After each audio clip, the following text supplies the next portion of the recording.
time that he was trying to visualize. Means if he visualized 1800, let's say France, Paris, France, 1800 on a street corner, his mind had a virtual image, a virtual reality image created of that street corner in Paris in 1800. And if they picked that out, it would make a connection, first energetic and then physical, to that point in France in 1800. Would it occur? It would occur. In a limited space, in wherever it chooses to? Is it controllable in terms of where it occurs? Whatever he could concentrate on, that's how tightly they could control it. And they so you could make it appear at a specific place? Yes. Okay. They used the master 1923. You're talking about the holodeck on the Enterprise. But more advanced. Yeah. Because the holodeck would not actually send you to 1800. Yeah. Now physically it would recreate 1800. Yeah. You'd be walking into a virtual reality. Wow. The Duncan's mind would create the holodeck function that the computers on the Star Trek created. Then the big transmitter would actually make it physical and real. It was first started out that they could view it and display it on a TV screen.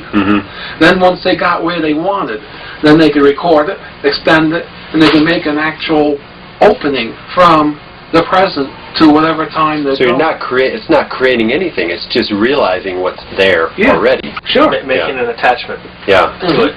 So in a sense, all time is occurring at the same time as what the result of that experiment are. Of course, to make a long story short, they then cleared everybody off the base, brought in a super elite secret group to do the time research. That's when they were starting to muck around and monkey with time itself.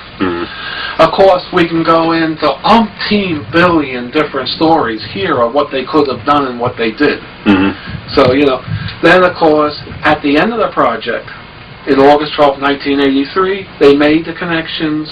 Slightly earlier, the two guys came from 43 to 83. The project's locked up. They created this huge vortex between 83 and 43. It was decided maybe early July, I mean late July, early August of 1983, that what was being done out at Montauk was not for the best. You know, some people were starting to get cold feet. You know, they were starting to get scared, to be honest with you. There was meetings held privately among the group. Because the technologies were so advanced that none of the interims... This group was monkeying around with time. They could go back and change the life of Christ if they wanted. It was getting very concerning, very scary. After a number of meetings privately between the people inside, not the management of Montauk, but the workers, it was decided this project had to crash. And who made that decision? I don't know for sure. I don't know who made it. What's decided the project had to crash? We were going to bring down the project by putting into Duncan a command that when we said the time is now, to bring up into his conscious mind a monster from the subconscious. A Bigfoot, essentially. So, August 12, 1983, he went into the chair, turned on, he was connecting, we didn't even know where he was connecting to at that point, what space and time. But along about 4 in the afternoon, I believe it was myself, I went into the chair room, opened up the mic into the chair room and said, the time is now, the time is now. At that point, Duncan cleared out the virtual he had already created and brought up this monster from his subconscious.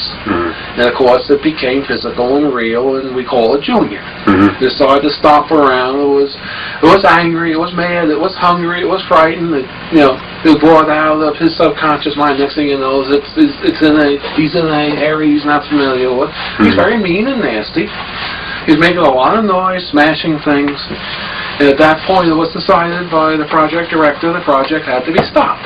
We went down to the power station and pulled the switches to the radar building.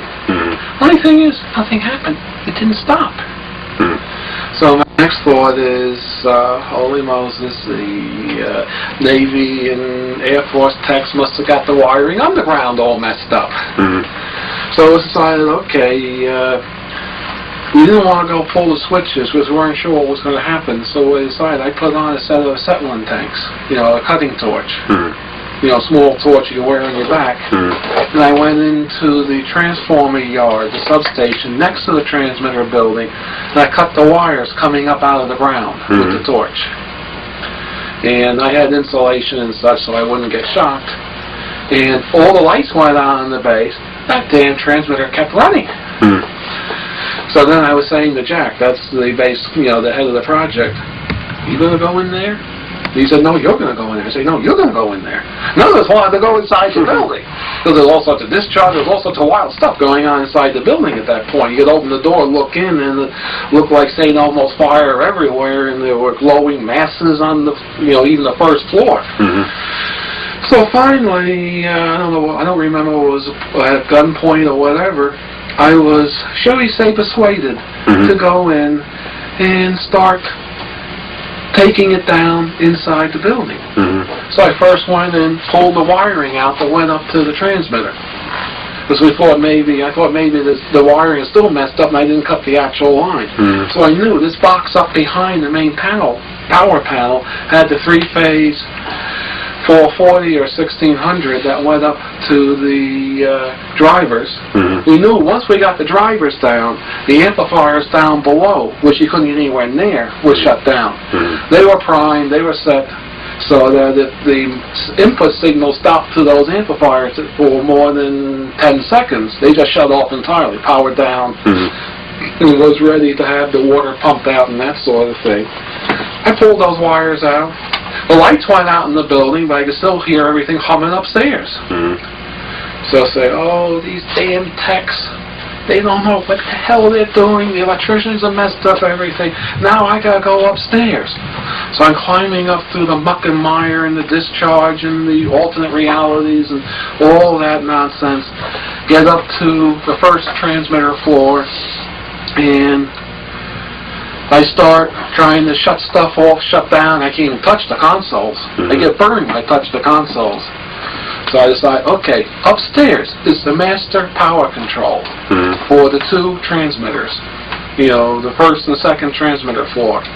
So I said, okay, I'm going to go up to the second floor, and I'm going to cut that whole master power thing apart. I cut it apart. It was still running, but now you could hear everything was out of sequence, out of phase. It was making funny growling noises. I actually had to go into the amplitron rooms and cut the waveguides apart, go into the amplitron.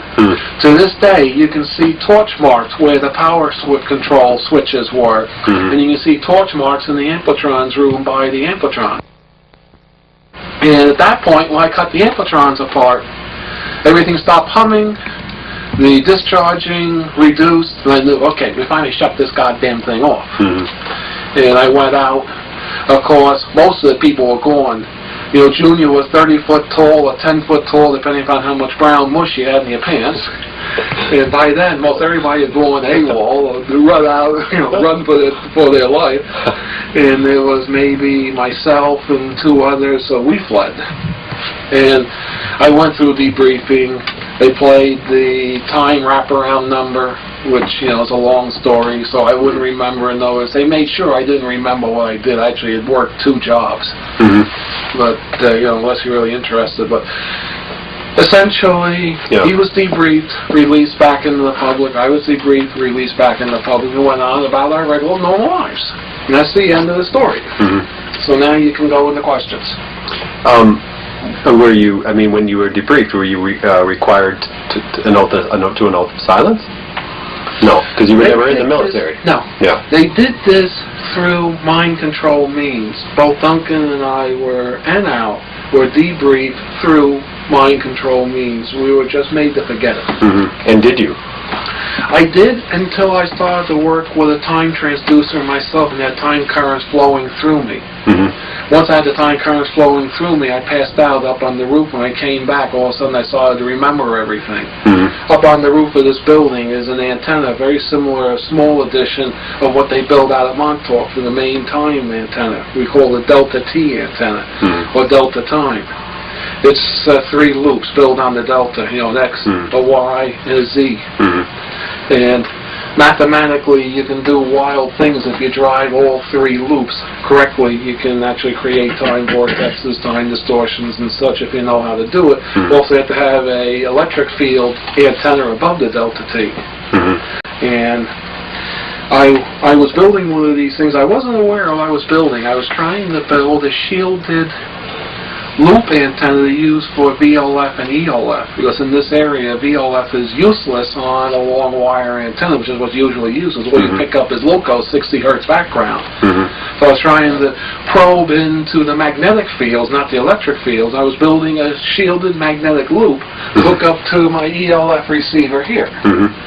And I considered the cheapest, easiest way for me to build this antenna. Somehow, I came up with the delta T design. Because the delta T design is a shielded loop. And I built the thing on the roof because I wanted to listen to VLF and ELF. And I noticed I had like 40 turns in each winding. Each loop had 40 turns. I had to sit there with an ohm meter and actually buzz them out to find which wire here goes to the wire here. And I had to hold the wires, you know, to put the probes, the ohm meter on them. And then I solder it to the terminal board. Each time I find a loop, I solder it. I found I can only do this for about 20 minutes, and then I feel very fatigued, very tired, floating, funny. And, you know, so I only do it for 20 minutes at a time. One day, I had a storm. You know, a nice big storm coming up on the horizon. I had the relay canister open. So I wanted to finish that relay canister, seal it up with the gook and putty and such before the storm came. So I pushed myself. After about an hour, I got to feel so weird, I just passed out. When I woke up, when it was raining, of course, first thing I thought, oh my God, it's raining. So I had to throw some plastic tarp over the relays. And I was sitting there realizing, I started to have scenes of Montauk flashing through my mind. I then, for the next couple of nights, dreamed of Montauk heavily, except I was there.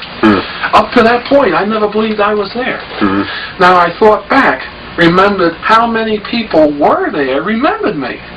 Now, I have guys walk up to me, hey, what have you been doing, blah, blah, blah. And I say, do I know you? They say, sure, we've met. I said, where do I know you from? Well, I work with you out of Montauk. He worked with me at Montauk, all of a sudden he clammed up. When he realized I didn't remember it, he realized he didn't know now. Because some of the military people, they knew some of us were under oath and were fully conscious, some of us weren't. My cousin married a guy that was stationed out there. He swore he remembered me. And the family thought he was cracked. So, little by little, over a couple of months, I pulled back my memories.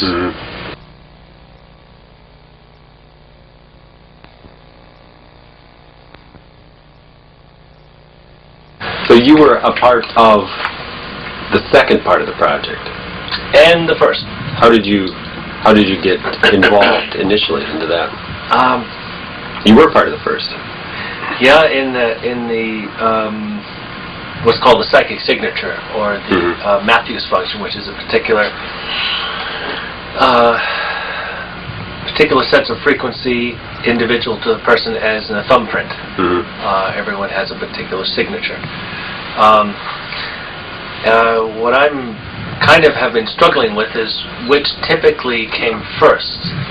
If you follow the chronology of time, obviously the 40s prior to the 80s. That doesn't mean that actually was the case. Some of the information that I get from reading, I've been trained esoterically, initially by the NSA in the 70s, to be able to project my own sense of essence to a particular point and make a reference, and then feedback certain information. Some of my readings inside, in other words, in adjustment with myself into different esoteric zones, something like the Akashic on the esoteric zone, which is something that is that most people use for long-term memory. There are more different zones, elaborate, evolved, and such. And some of the information comes back that the part of my recall in the 40s is because it has not fully happened to me yet, which I wonder as to why and what that actually means. But if you follow the chronology sake, obviously the 40s prior to the 80s, as to how this whole phenomenon occurred regarding me, that's a good question. Don't really know per se, other than that I was volunteered by my father. This is back in basically 1939.